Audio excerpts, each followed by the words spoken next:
My dear students, I welcome you to the lecture of English Literature, BA Final Year 5th Sem. In this video lecture, we are going to discuss about the literary term, angry young men. The term angry young men was used to refer to a group of writers in the Britain of the 1950s who belonged to the working class or were lower middle class by birth.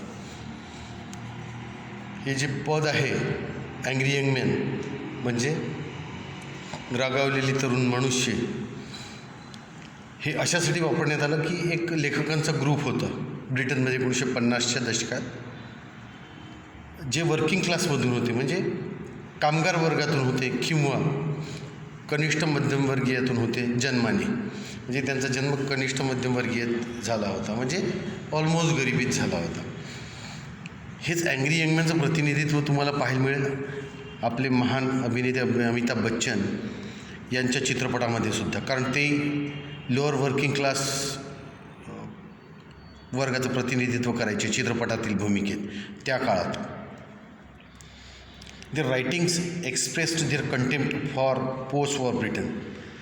त्यांच्या लिखाणात तुच्छता दिसून आली. कशाबद्दल? की युद्धानंतरचं Britain, म्हणजे दुसरं महायुद्ध झालं 45मध्ये, त्यानंतर ब्रिटनची काय स्थिती होती त्याबद्दल त्यांना एकदम तुच्छ वाटायला लागलं होतं. Which fail to meet the welfare reforms that were promise to the lower strata. आणि का बरं? तर ब्रिटन अयशस्वी झाला होता. कशात? की जे कल्याणकारी सुधारणा त्यांनी लोकांना वचनबद्ध केल्या होत्या त्यांनी, खालील वर्गाला म्हणजेच तळागाळाच्या वर्गाला, तर ते देण्यात ते अयशस्वी ठरले. म्हणजे नुसती त्यांनी आश्वासने दिली होती, ती पूर्ण करू शकले नाही. Their works exhibited their anti establishment ideologies, their scorn for the failures of orthodox institutions such as Oxbridge and their disdain for the socio-political state of the country due to the hypocrisy and indifference of the social elite. त्यांच्या कार्यात काय दिसून पडलं की anti establishment ideologies, की जे प्रस्थापित वर्ग होता, प्रस्थापित वर्गाची जी काही आदर्शवादाची कल्पना होती त्यांच्या विरुद्ध लिखाण केलं त्यांनी त्यांचा रागसुद्धा दाखवला. कशाबद्दल? की जी परंपरागत संस्था होती ब्रिटनची, जशी ऑक्सब्रिज, तीसुद्धा अयशस्वी ठरली, लोकांचं कल्याण साधू शकली नाही. अँड देअर डिस्डेन, आणि त्यांचा राग दिसून आला. कशाबद्दल? तर सामाजिक राजकीय जी व्यवस्था होती देशाची त्याबद्दल त्यांचा राग दिसून आला, त्यांनी आपल्या लिखाणात व्यक्त केला. तर कशामुळे होता? हिपोक्रसी होती, दांभिकता होती, नेते तिथे खोटं बोलायला लागले होते, आणि ते इंडिफरन्स होता त्यांचा. इंडिफरन्स म्हणजे तटस्थ वृत्ती, त्यांना काहीही देणं घेणं नव्हतं. समाजातले जे उच्चवर्गीय लोक होते त्यांना गरीब लोकांशी काहीही देणं घेणं नव्हतं, आणि म्हणून हे त्यांच्या लिखाणात सगळं दिसून पडलं. कोणाच्या? अँग्री यंग मेनच्या. The name Angry Young Men came into existence when a press agent of the Royal Court Theatre referred to Osborne as an angry young man.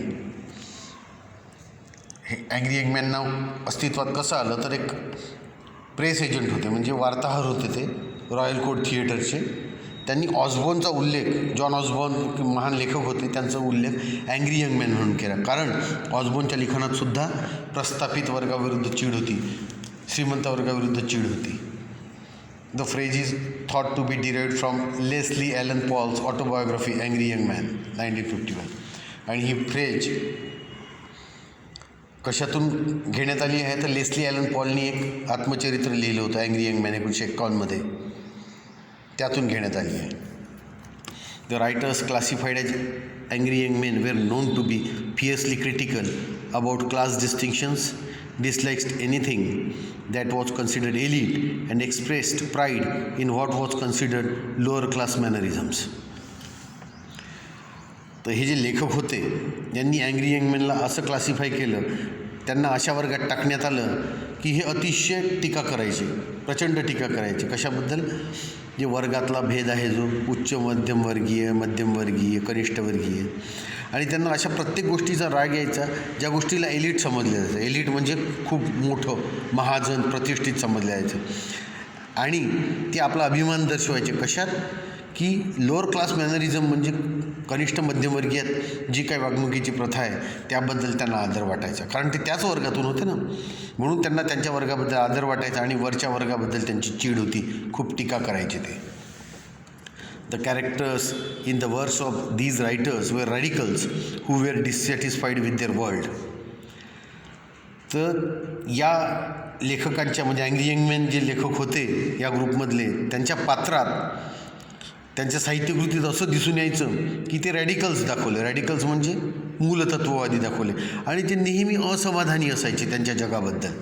ते ज्या जगात राहत आहे त्या जगात, कारण गरीब असल्यामुळे त्यांच्यावर श्रीमंत वर्ग जोर दाखवायचा आणि म्हणून ते कॅरेक्टर्स ते अँग्री दाखवायचे and oppose the conservative elements of the society of those times. आणि त्या काळची जी परंपरागत समाज होता, त्या काळातले समाजातील जे परंपरागत घटक होते त्या सगळ्या परंपरागत घटकांचा, प्रस्थापित घटकांचा ते राग करायचे, विरोध करायचे. दीज कॅरेक्टर्स वर रिबेलियस. हे जे कॅरेक्टर होते अँग्री यंग मॅन जे लेखक होते त्यांनी निर्माण केलेले त्यांच्या लिखाणात, ते क्रांतिकारी होते and spoke the crude language of the common people.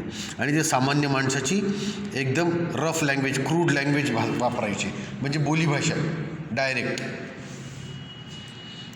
The trend began with Kingsley Amis's 1954 novel Lucky Jim and was recognized in John Osborne's 1956 play Look Back in Anger. हा ट्रेंड सुरू झाला. किंग्सले ॲमिसनी 1954मध्ये एक novel लिहिलं lucky gym, आणि John ऑसबॉर्नचं एक होतं 1956मधलं novel, नाटक होतं 1956मधला प्ले लुक बॅक इन अँगर, त्यालासुद्धा अँग्री यंग मॅन टाईपमध्ये मोडण्यात आलं आणि हा ट्रेंड इथे सुरू झाला. Other prominent works include John Wain's hurry on down 1953. इतर जे तत्पर साहित्यिक कार्य आहेत त्यात जॉन वेन्सचं हरी ऑन डाऊन 1953मध्ये लिहिलेलं, Bernard Kops' the hamlet of Stepney Green 1957चं, John Braine's room at the top 1957 and Alan Sillitoe's Saturday night and Sunday morning 1958. या सगळ्या नॉवेल्सचा त्यात समावेश होतो. In short, angry young man म्हणजे अशा लेखकांचा ग्रुप होता ज्यांना प्रस्थापित समाजाविरुद्ध चीड होती, कारण ते स्वतः लोअर मिडल क्लासमधून होते, गरीब वर्गातून होते. This is all for our today's lecture. Thank you very much.